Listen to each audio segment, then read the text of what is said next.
জানতে পারলাম যে শবে কদর রাত এমন একটি রাত যেটা হাজার মাস অপেক্ষা উত্তম। এই রাত্রের কোনো নির্দিষ্টতা নাই।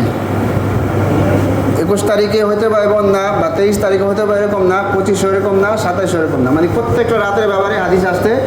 এবং 24তম রাতের ব্যাপারেও রাসূলুল্লাহ সাল্লাল্লাহু আলাইহি ওয়াসাল্লাম বর্ণনা আসছে, যেটা আমরা হযরতে আবু সাঈদ রাদিয়াল্লাহু তাআলা আনহু হাদিস থেকে বুঝতে পারলাম, বর্ণনা থেকে বুঝতে পারলাম। এবং কিছু আলামতের কথাও আপনাদের সামনে বললাম যে এই আলামত যদি পাওয়া যায় তাহলে বুঝতে হবে ওই রাতে লাইলাতুল কদর। এখন যেহেতু আমাদের সামনে ঈদ উল ফিতর আসতেছে, ঈদ উল ফিতরে কিছু সুন্নত নিয়ে আলোচনা করি। সুন্নত নিয়ে আলোচনা করার পরে ইনশাল্লাহ আজকে আলোচনা শেষ দেব। সময়টা কেমনি কিভাবে করবেন সেটা আপনারা রায় দিবেন ইনশাল্লাহ। ঈদ উল ফিতরে কিছু সুন্নত আছে। সুন্নতগুলো কি? ঈদ উল ফিতরের সুন্নত, 1 নাম্বার সুন্নত হলো আপনার খুব ভোরে ঘুম থেকে ওঠা। কি করা? খুব ভোরে ঘুম থেকে ওঠা।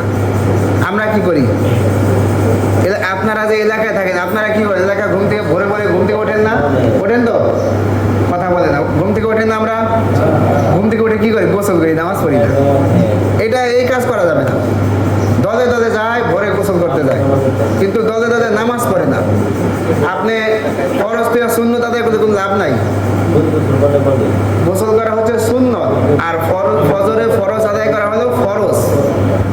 ফরজ পেয়ে যদি আপনি সুন্নত আদায় করেন তাহলে এই সুন্নতের কোনো মূল্যায়ন নাই। আপনার ভোরে উঠতে হবে, অর্থ হচ্ছে আয়েশা এলাকার মসজিদে আয়েশা ফজরের নামাজটা জামাত সহকারে আদায় করা, তারপর আপনি গোসল করলেন। আর গোসল করতে তো 5 ঘন্টা লাগে না। তাহলে 1 নাম্বার কাজ হলো ভোরে ঘুম থেকে ওঠা, ফজর জামাত আদায় করা। 2 নাম্বার কাজ হলো আমাদের ঈদের ফিতরে নামাজে যাওয়ার আগেই কি করা? মিষ্টি দ্রব্য কোনো কিছু পান করা। এটা খেজুর হইতে পারে, সিমাই হতে পারে, এটা পান করা। 3 নাম্বার কাজ হলো খুব ভোরে ঈদগাহ মাঠে রওনা হওয়া। যেই টাইমটা দেওয়া হয় সেই টাইমে ঈদগাহ মাঠে যাওয়া। কিন্তু এই ব্যাপারেও আমরা উদাসীন না। টাইম দিবে না 8টায়, আসবো কয়টায়? 9টায় আসবো। আর কবে যে হুজুর কই গেল? হুজুর নাই। হুজুর কই গেল? হুজুর কই? কিছু কয় না কে? এই সেই মানে সব দোষে ইমাম সাহেবের উপরে চাপাই দিয়া নিজে বাঁচতে চায়। এইটা করা যাবে না। যেই টাইম দেওয়া হয় সেই টাইমে আবার আসতে হবে। এটা সুন্নত। এটা কোনো হুজুরের কোনো কেরামতি না, কোনো ইমামের কোনো কেরামতি না। যেই টাইমটা ফিক্সড করা হয় ওই মতে নামাজ আদায় করা। তারপরে যখন আপনি নামাজ আদায় আসবেন, যাওয়ার সময় কি বলবেন? যাওয়ার সময় আতর ব্যবহার করবেন। আতর তো আমাদের সবাই আছে নাকি? যদি আতর না থাকে আমাদের কিনে নিন, সমস্যা নেই। আতর ব্যবহার করা সুন্নত। একটা সুন্নত আদায় করতে যদি না পারেন তাহলে আর কি করবেন বলুন? লক্ষ লক্ষ টাকার মার্কেট কিনে একটা আতর কিনতে পারবেন না।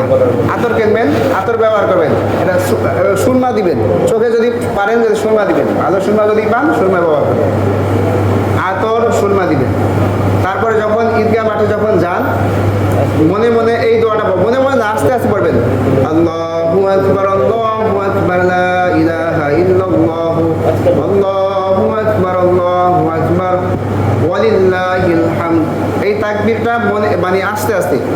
ঈদুল আজহায় জোরে জোরে তাকবীর দিতে হয়, আর ঈদুল ফিতরে আস্তে আস্তে। গল্প না করে আমরা যখন ঈদগাহ মাঠে যাব, যেখান থেকে বাইর হবো, ঘর থেকে বাইর হওয়ার পরে এই দোয়াটা আদায় করব। এই দোয়া পড়তে পড়তে আমরা ঈদগাহ মাঠে আসবো।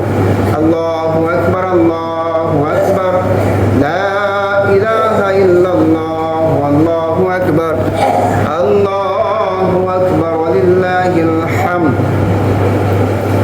এই সুন্নতটা আমরা আদায় করব। তারপরে সুন্নতটা কি? আমরা যথাসম্ভব পায়ে হেঁটে ঈদগাহ মাঠে আসার চেষ্টা করব।